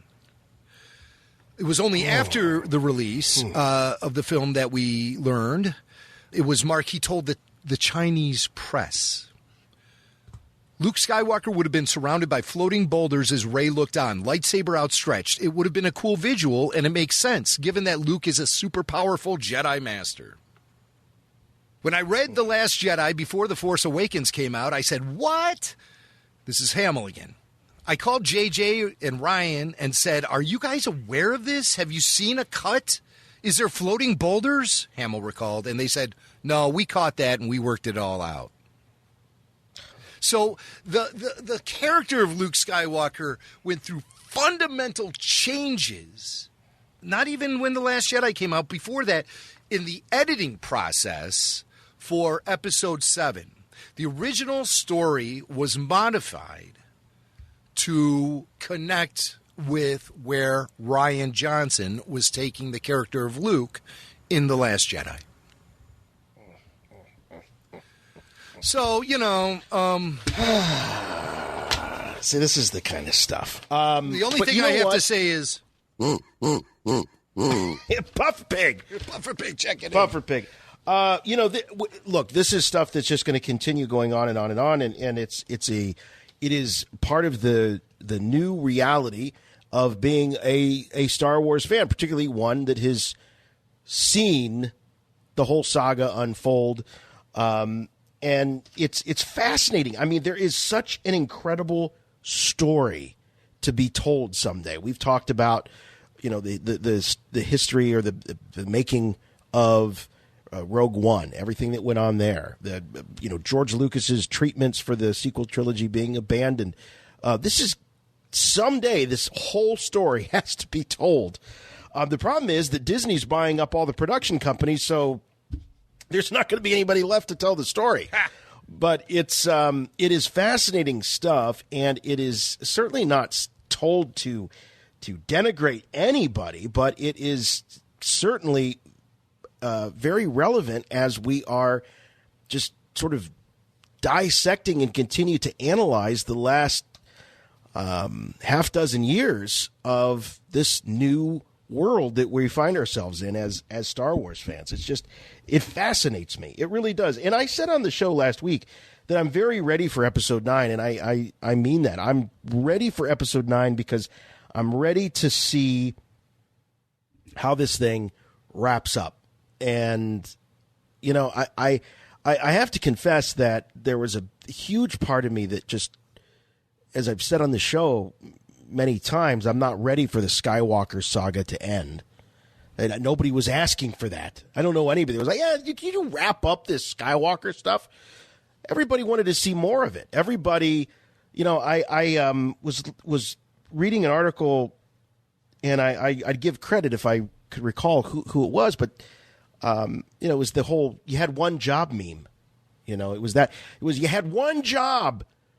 Han, Luke, Leia together, one last adventure. That's what everybody wanted to see, right? Yeah. And if you listen to old episodes of our podcast, we were all talking about that. We were all talking about the big moment when they all get together, maybe in the Falcon cockpit or in the main hold or something, just some sort of connection. We were so naive back then. Just give us some sort of connection.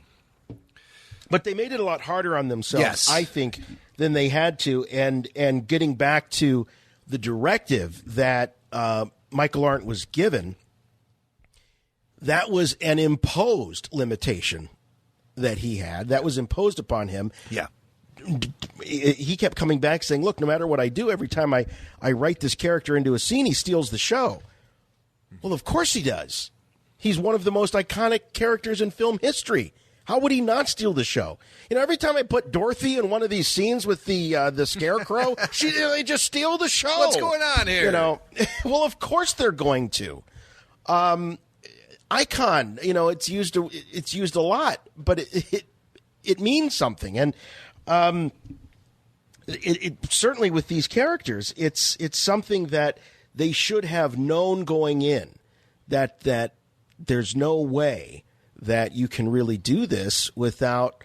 I think about Star Trek Generations as an example, and I think Picard was a great character, and Patrick Stewart is a fabulous actor. But I'm sorry, every time he's on screen with William Shatner in Generations, I'm looking at Shatner. Mm-hmm. I'm looking at Captain Kirk. And there's nothing wrong with that. There is nothing wrong with that based on your decades of fan investment into that character. Right. At that point, Picard hadn't really earned the kind of importance that the Kirk character had. And you're going to compare any new character, Kylo, Rey, Poe, Finn, any of them, to Han, Luke, Leia. They're not going to have that. They haven't earned it. That's the point. They haven't earned it. So until the character earns it, they're not going to be given that kind of moment with those characters on the screen. So, if the goal was to use a pro wrestling term, put over these new characters, then, it's like, you got to turn Hulk Hogan heel if you want to put over the new good guy, the new babyface in the league. So you essentially turned Luke Skywalker heel. You killed off Han Solo. Princess Leia made the decision for us, unfortunately. And there you go. So anyway, all really, really, really good conversation. We could go all night, but we've got more to talk about here. I just wanted to settle that rumor that's out there that somehow the Disney Corporation isn't incorporating classic characters because they might have to throw George Lucas a couple bucks. Number one, if that were true, I've seen numbers out there being floated around like, yeah, George gets 25% of the box office if they use his characters. On. Well, I got news for you. There ain't nobody making 25% of the box office, whether they be the director, the writer, whoever. Nobody's making that much. No individual is pulling in that kind of take on any sort of film. Ever. The pie is cut up in much smaller pieces. No. God, you hear stories about, he gave 3/4 of a percentage point to this guy, and he made bajillions off of it. But that's that's all they have to share, I couldn't help but wonder, as you were talking about all this, is where does Spielberg fit in? Didn't he get a couple of points on this stuff? Well, he should have. Or half a point. They made that bet about Close Encounters and in Star Wars. I'm thinking, did he sell he's like, I didn't sell my rights, George. Did you sell my rights? I don't know how all that stuff works. It's well, Indiana Jones is probably one of those characters, if you want to apply this rumor, that would be, seriously considered to be something that is property of both Lucas and Spielberg. But in reality, it's 100%. That character is 100% property of the Walt Disney Corporation, as is every Star Wars character. Don't make excuses. Don't look for reasons why these characters aren't being used. It's all just, these are decisions being made about the way that the franchise is going to be moving forward. It's clear that I think just by anybody knows anything about George Lucas, it's obvious that Indiana Jones is a character that George created. Spielberg helped break the story for Raiders of the Lost Ark and then directed the movie. Mm-hmm. That was his involvement. Yeah. So on the beaches of Hawaii, no less. Right. Building sandcastles. So we've got quite a bit left here on the rundown. Yeah, we do. Do we want to go into the other rumor / conspiracy theory? Do you want to save that for next week? I don't really have anything to say about it, but other than just to address the absurdity of it. All right. Galaxy's Edge. This is the craziest rumor I've heard lately. All right. So everyone is aware of all the reports of attendance at Disney and Galaxy's Edge being less than predicted. Everyone knows about that, okay? Mm-hmm. And there's a million different reasons for why that's happening. A million different reasons steeped deep in reality, okay? And for those of you, though, out there that are saying that that's a conspiracy, that's made up, it's not. Bob Iger himself addressed it on the call. Yeah. It's a fact. Attendance is down. Yeah. Period. They strategized it so it would be that way. I mean, they didn't want it to be that way, but they cultivated a reality that brought attendance down at Disneyland this summer. I predict no one is going to be talking about those numbers after Galaxy's Edge at Walt Disney World at the Hollywood Studios in Orlando opens. I think that thing is going to be massively. I think you're going to get the crowds there that they were expecting at Disneyland this summer, that they're just simply not getting for, again, as I said, a variety of situations and realities. I don't see the Orlando park facing that sort of those attendance numbers to be lower than predicted. Now, if that does happen, then I'll really be scratching my head because it doesn't make any sense. Again, and if it does fail in Orlando to bring in the large crowds, I will again point to the hike in cost for a ticket to go to the park. I think Disney has really done a number on themselves. The admissions cost. Yeah, the admissions cost to get into the park is, I think they're outpricing the marketplace, quite honestly. It's corporate greed at its most sloppiest, let's just say, But, I mean, Disney is a company that's working with a lot of confidence right now, and they've been making a lot of money over the last 5-10 years. So, It only seems inevitable that bubble is going to burst on them. And we've sort of seen it happen, at least with Galaxy's Edge launch in Disneyland. But I think this will be a mute subject after the opening in Orlando. We shall see.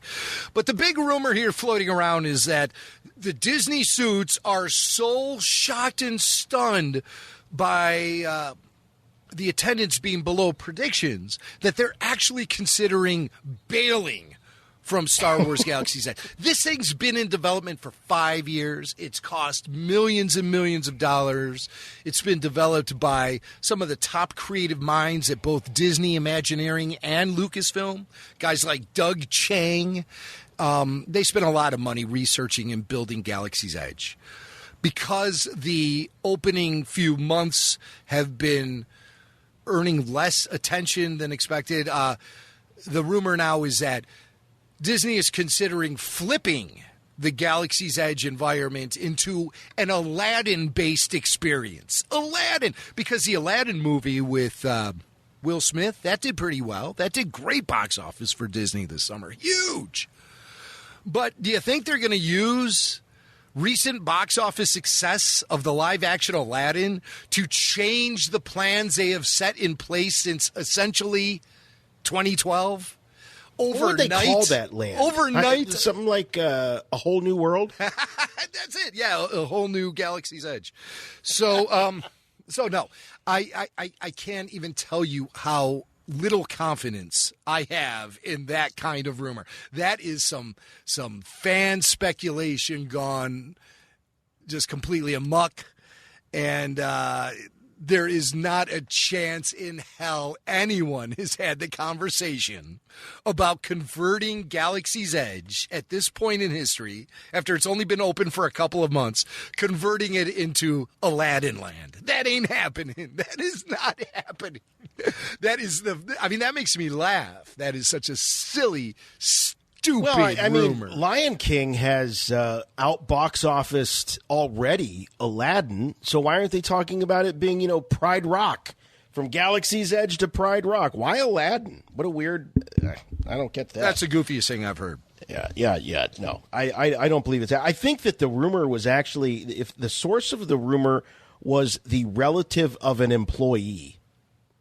So there you go.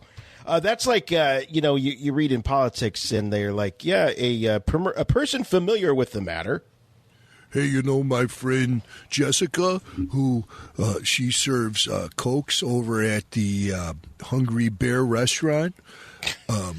She heard from a very reliable source that they're going to turn Galaxy's Edge into Aladdin Land. And she would know. So this is legit. Aladdin Land. Come on, get. What are you? Whatever you're smoking, pass it over here. Yeah. All right, because it ain't happening. Galaxy's Edge is not going to flip to Aladdin Land. Aladdin Land. All right, let's talk a little bit about the future of Star Wars here. Star Wars Resistance is getting a second season, but to many surprise, it's the second and final season. So the trailer dropped this week for the Emmy Award-nominated series Star Wars Resistance as it returns for its second and final season starting October 6th on Disney Channel and Disney Now. So as we know, we are in the during the... Now, wait a minute. Hold on a second. Am I reading this right? Hold on. What's that? The concluding season takes place during the events of The Last Jedi. Yeah. Leading up to the Rise of Skywalker. Now, the first season was the events leading up to The Force Awakens. Right. So now we are leapfrogging. We're going over the Force. So The Force Awakens has already happened. No, not necessarily leapfrogging, because they did feature that moment on the show where the characters reacted to the destruction of Hassian Prime by Starkiller Base. And so that happened just prior to the season 1 finale. Good point. And that, as we know, there's seconds between the two movies. Okay, so that lines up. All right, very good. Thank you for talking me off that ledge. So we got Kaz and the team. They continue to fight against the threat of the First Order. So this is the series finale. I will say this about Resistance. I know that the animation style is not everyone's favorite. I've been very friendly to the style. I like the style of animation. I was really excited about the new line of action figures, the 5-inch figures coming out that are sort of that Star Wars Galaxy, the webisodes, that style. I'm a big fan of the Disney exclusive toy box line inspired by the Disney Infinity game. So I really love to see Star Wars characters, the Gendy stuff. I love to see them in different styles. Love it. So my problem has never been with the animation. My problem has just been I found the show to be kind of boring. Yeah. To be honest with you, and I don't think that when you look at the way that Star Wars animation has evolved, you started with the Clone Wars, which by the time it wrapped was not just a high point for Star Wars storytelling, but it was really a high point for episodic animation. I mean, it was just brilliant. Now, it had episodes that were forgettable and filler stuff, and you can listen to each and every commentary we ever made on every episode of the Clone Wars in our archives and on our YouTube channel. But it was, when it was brilliant, it was brilliant. And then you got into Rebels, and Rebels was smart. Not brilliant, it was smart. And I really like the way that it sort of, the way Dave Filoni finessed that sort of conclusion to the Clone Wars and weave those story threads in and out of Rebels. That was actually very, very smart. Then we get to Resistance, and there's just absolutely no trace, in my opinion, of any of the none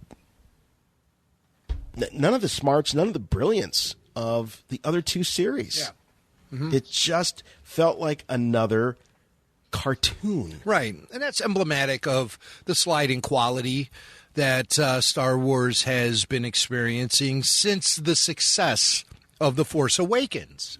Yeah. The Force Awakens set the bar so high that Disney stepped away from Lucasfilm and said, they know what they're doing. And it was at that moment then the shit hit the fan, essentially, with Star Wars, the relationship to fans, the quality of the work. And that's all debatable, okay? But that's how I see it.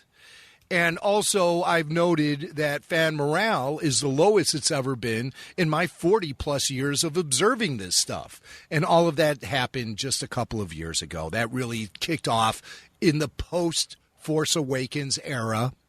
It didn't kick off with The Force Awakens. Nope. Or Rogue One, for that matter. No. Both of those two films were already pretty much locked and loaded by the time Disney decided to start giving complete court blank. Sometimes. Yeah? I feel guilty sometimes for how often I forget Rogue One. Because when I remember Rogue One, I'm blown away, and I want to immediately go watch it. Yeah. A couple of months ago, I took something of a deep dive into Rogue One, and I realized, boy, I haven't even really sunk my teeth into this thing as a fan, as an obsessive fan. There's no time. Right. We've been just inundated with content like crazy. It's hard to sort your way through it all. But I've come to the conclusion that Rogue One is probably the most solid offering that has been released in the post-Force Awakens era of Star Wars. And there's a lot of people who argue that Rogue One is a superior film to The Force Awakens, and I think that strictly comes from its very tight connection to the original trilogy. Tighter than Episode 7, the next chapter of the Star Wars saga is and was. I think Rogue One is far more connected to the true kernel of Star Wars that lies at its core. I agree. Yeah. I agree. Let's break down this Resistance trailer a little bit. There's some things that we see that are exciting. A couple things that were somewhat shocking, even. Bounty hunters. We see some bounty hunters in the trailer. Mm-hmm. One of the things that I jumped out at me was Kanji Club. Yeah, they're back. Yeah, fun to see Kanji them Club animated. I'm looking forward to seeing those guys in action because basically we just saw them get devoured in The Force Awakens. I want to see them involved in a little more action. We see the Crimson Corsair, who was a denizen at Maz Kanata's house or palace or whatever. He was one of the guys who offered to bring along Finn as a member of the crew when he was trying to separate himself from the Resistance and all that. Remember, Finn was going to desert Han and Rey and everyone. He was going to go off with these bounty hunters that he met at Maz's castle. Crimson Corsair was one of them, and the other was some sort of peg-leg alien. And Crimson Corsair. Now, Crimson looks like the Guavian Death Gang. A little bit. Yeah, he does resemble that. He has that red mask and everything. And Crimson Corsair actually is a name that was taken from the Watchmen. And I think it's from some other piece of literary history as well, but I know it from the Watchmen. Also, super battle droids can be spotted in the trailer. So that's a nice little connection, bringing the sequel era back to the prequel era a little bit. Pull those guys out of mothballs. Yeah, right, exactly. And do they work? I mean, you got to change the batteries on those guys? Yeah, they just stay plugged in, and then you charge them up like an iPhone. USB. Yeah, USB. And then the Hutts also make an appearance. So that's some good stuff showing up in Resistance. I've noted some new voices have been brought into the fold. Lucy Lawless, most famously known as God, I think I pulled something doing that. I'm hurting. My whole side is hurting after that. But she was the warrior princess. Remember, what the hell was her name? Warrior princess.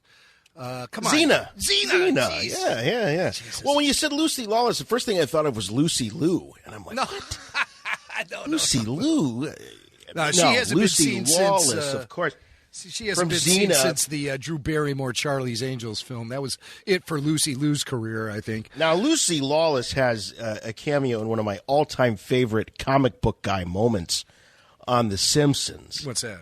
Where he kidnaps Lucy Lawless, and she says something about, what are you going to keep me forever? And he said, oh, please, do you think I'm insane?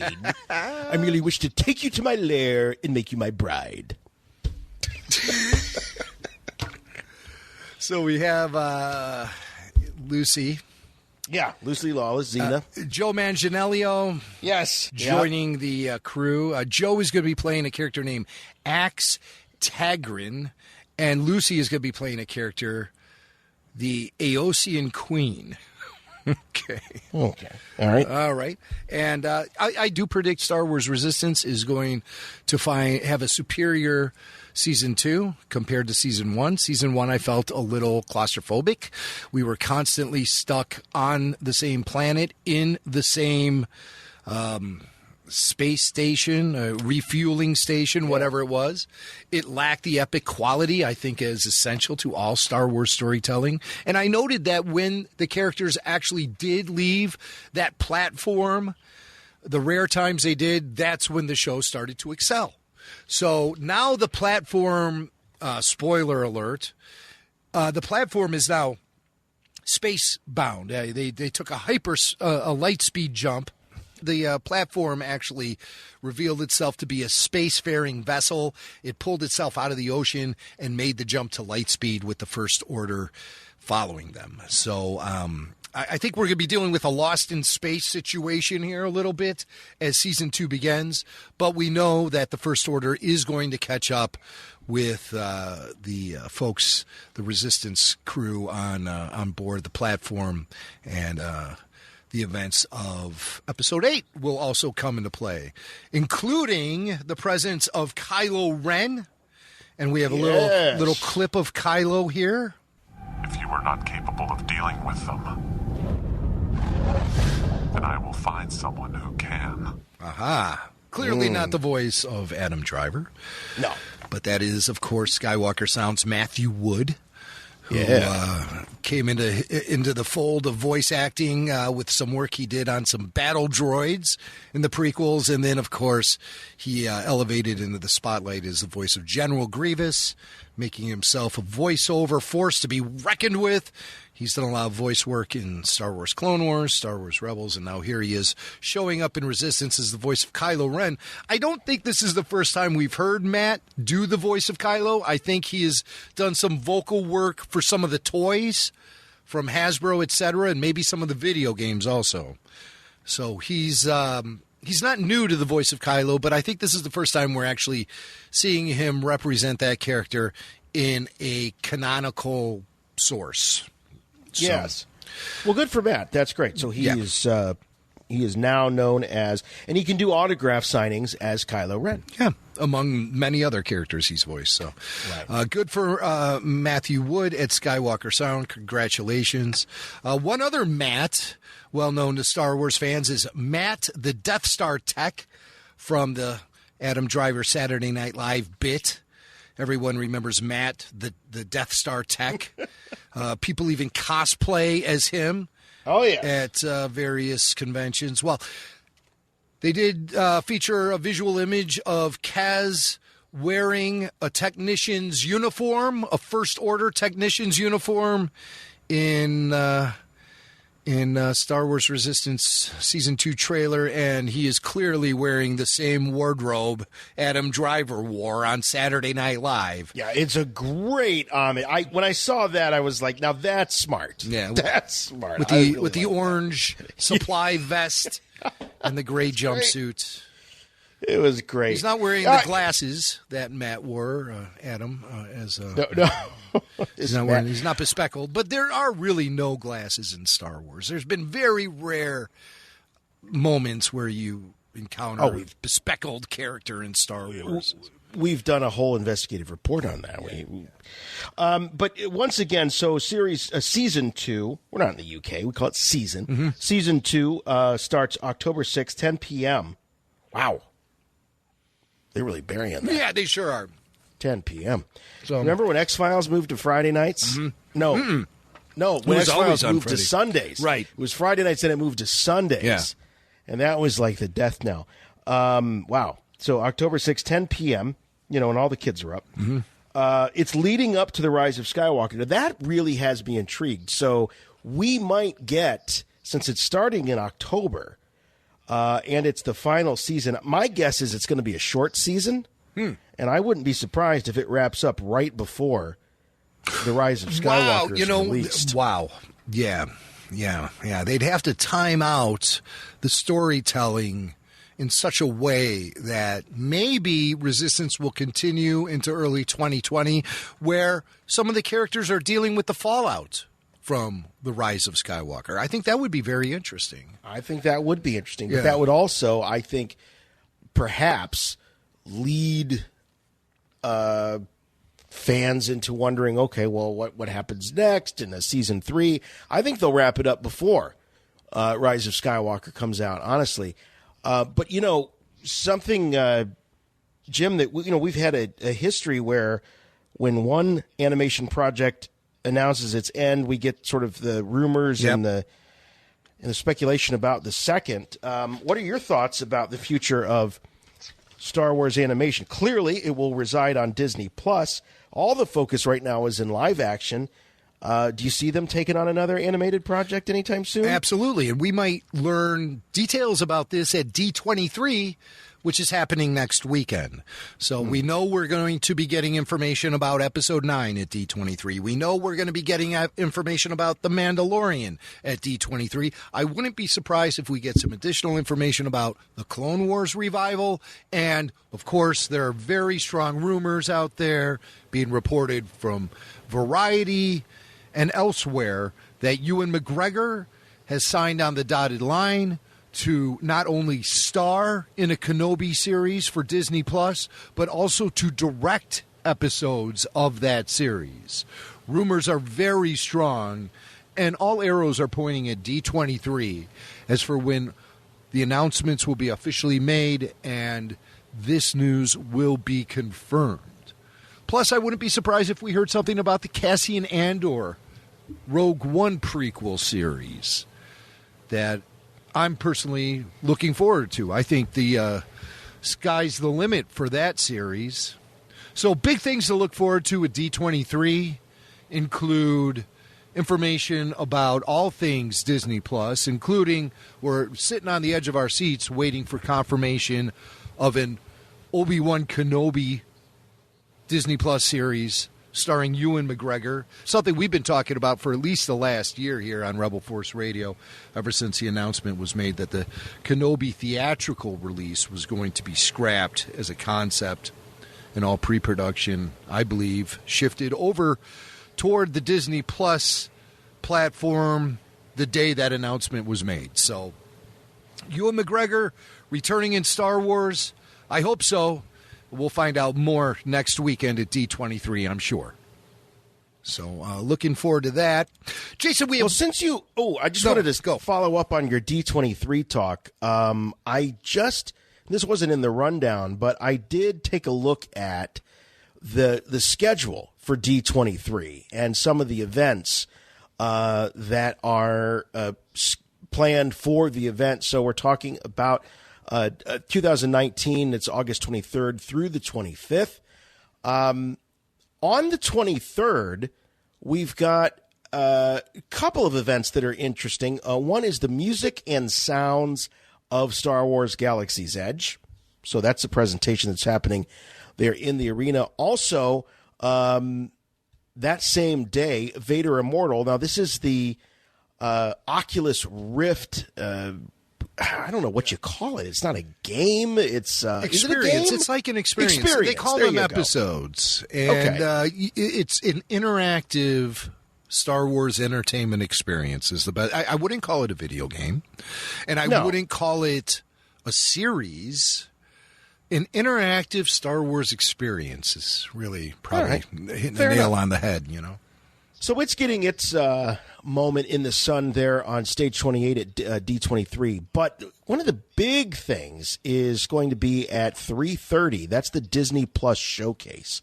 That goes from 3:30 to 5. That's where I think we'll see some serious Star Wars news. We'll obviously see more from The Mandalorian. Hopefully a wide release of the footage that was shown at Star Wars Celebration. That would be great. Yeah. So we can actually see that in an official release. That's happening. And the next day, on Saturday the 24th, we've got Go Behind the Scenes with Walt Disney Studios. That's a big deal. That's there in Hall D23 from 10 to noon. I think that's where there will be a lot of big announcements made about the future of the films coming out from Disney. I got a little wish for the 3:30 segment there on Saturday. Disney on Broadway in concert, a 25th anniversary celebration. Maybe we'll get an announcement of Star Wars the musical. Finally, can we get Star Wars the lavish Broadway musical? No, I don't yet. think it's going to happen. Yet. Maybe down the road, but we're not ready for it yet. Now, this isn't Star Warsy, but this blew my mind. We're looking at the rundown. I'm looking at the rundown of a Disney event, and I see from 10 to 11 the Simpsons panel. And I thought, what the heck is the Simpsons doing on a Disney event? Fox. Well, Fox. Yep. So crazy, isn't it? Mm-hmm. To see Homer Simpson as at Disney? Mm-hmm. Yeah, Disney owns Fox. So now they have 2 of the 5 major networks, broadcast networks in America. They own ABC and they own Fox. So it's just crazy. Now, Sunday, there wasn't anything I didn't see of note for Star Wars fans, but we'll be definitely covering the action happening later this month, D23. Yeah, for sure. August 23rd through the 25th. So those are the big events that I sort of highlighted to make sure that, we've got our antenna up for. Absolutely. So we'll be watching that very closely. Stay tuned to Rebel Force Radio for updates on D23. We have one last story. I'm sneaking this in. I know we're running long. Let's do it. But nobody is talking about this. Jedi News, theforce.net, any of the websites, Star Wars Newsnet, any of the websites that bring you Star Wars news on a regular basis. No one is talking about this because I don't think they know. But we know here at Rebel Force Radio that Goldberg's actor Jeff Garlin, Same Jeff Garlin that hangs out with Larry David on Curb Your Enthusiasm, that Jeff Garlin is going to be in Star Wars The Rise of Skywalker. Whoa. I know. I am shocked by How this did they news. keep this a secret?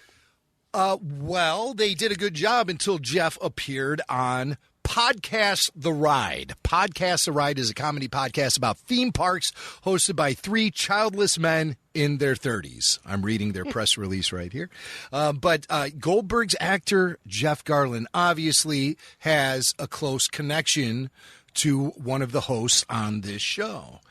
And I listened to it because a listener tipped me off. I'd love to give props for the tip, and I don't have the listener's name right now, but it did come from the unofficial Rebel Force Radio Facebook group. So whoever you are, thank you very much. But yes, through Podcast The Ride, we learned that Jeff Garlin is appearing in The Rise of Skywalker. Cut 1. This is huge. Yeah. You know I'm in the new Star Wars. I knew that, but I thought that was a secret. I guess it is, but I don't have any lines. You want me to cut this out? No. I'm one of those people that's in it, and you go, who's that? That looks... Because I think people will know that it's me. Well, they'll know. So what's the tell? I'm not telling. You can't tell the tell. Yeah, I'm not going to tell the tell. I don't want to do that. Don't tell the tell. Yeah. But I am in it. Huh. But you think with no information, we're watching the film, but we would know. My point being is I worked with the CP3O guy. You did? Who, by the way, wears the outfit, literally. Yeah. Okay. And he's very proper, and he's very kind gentleman, but he takes it very seriously. Uh-huh. Wow. Yeah. Crazy seriously. Yep, that's Anthony. Yeah. Oh, my God. Yeah. Oh, that crazy seriously. So, Jeff is a Chicago guy. He came up through the ranks here in local comedy. Wendy Snyder knew him before he was a big famous guy. One of Wendy's best friends growing up is Carla Felicia, and Carla is a stand-up comedian and a sitcom writer. Mike and Molly was a show she worked on, among many others. And Wendy used to pal around with her back in the old days and hang out at the nightclubs with her. And before she was tied down to Jimmy Yeah, Mack. before that. Before anything. Nobody was tied down back then. We were as loose and crazy as some helium balloons. We were flying all over the place. But when he would hang out with guys like Jeff Garlin and Steve Odenkirk and all kind of dudes who are now mega famous. And Jeff always remembers Wendy from that. Whenever he's in town, he always appears on her midday talk show on WGN Radio. So next time Jeff is in town, I'm going to make sure Wendy asks him all kind of questions about Star Wars. Heck, I might even go into the studio myself on that day. Jeff is a great guy. We need to know more about his interaction with Anthony. Well, he talks a little bit about it in this next clip. He talks about how he was acting like a goof on the Episode 9 set.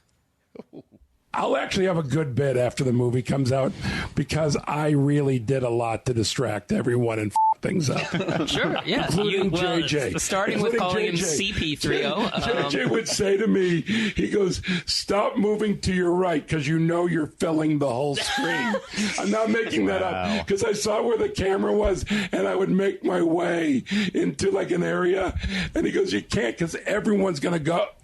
Because what I was in it, I can't talk about, but it would put all your focus there. Trust me. Okay, sure. Didn't you say there were versions where you were allowed to just say whatever you wanted?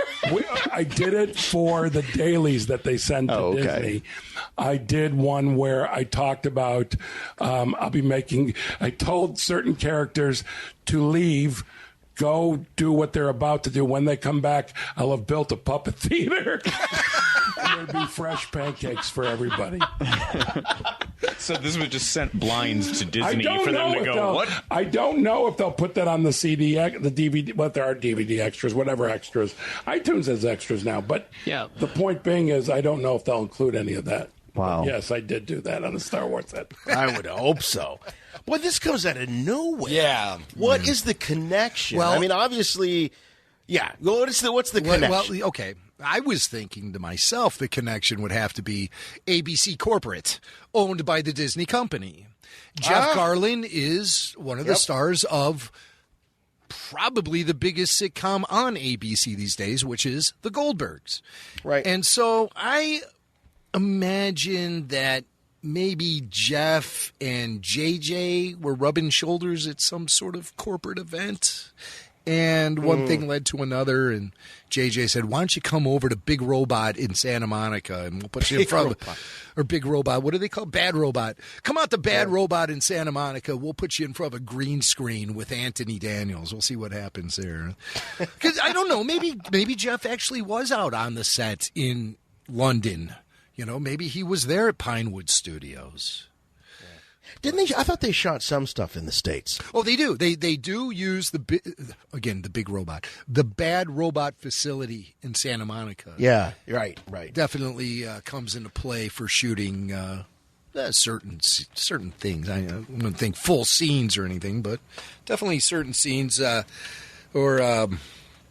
reshoots or whatever, little additional material they need to shoot for the film. I mean, JJ has a studio at his disposal there at Bad Robot. So, all right. Well, if there was any doubt as to how big of a character Jeff is playing, I think the next piece of audio here sort of summarizes it, cements it. Yeah. I think we got a toy involved. Yeah, we're gonna get an action figure of his character for sure. Here's the clip. I did a 3D thing of my character. I was with you when I was with you when you did it. What? Well, that was actually no. That's a different day. That was for yes. There was another scan. What you came with me for was the scan for my costume. Oh, and for everything I wore, so it would fit me exact. No, I got scanned for a toy. Wow. Yeah. So there's. I won't tell you the name of my character. Zebra Girl. Zebra Girl. Okay, there. You heard it. Podcast The Ride, breaking big news there. Man. Jeff Garlin to appear as Zebra Girl in Star Wars Episode 9. See, Jeff Garlin, when I hear him talk about it, I feel like it's like somebody like you or me getting on the set of a Star Wars movie. Well, even worse, like the guy doesn't seem precious about it at all. No. It's just so refreshing. I have had moments in the presence of Jeff Garlin, and I can confirm 1,000% he is as regular a guy as you're ever going to meet. I mean, he is a regular dude. Very fond of leaving his cell phone behind wherever he goes. So anyone looking for a Hollywood celebrity souvenir, just follow Jeff and you'll end up with his iPhone. And he would laugh and punch me in the shoulder if he heard me saying that, because it's so true.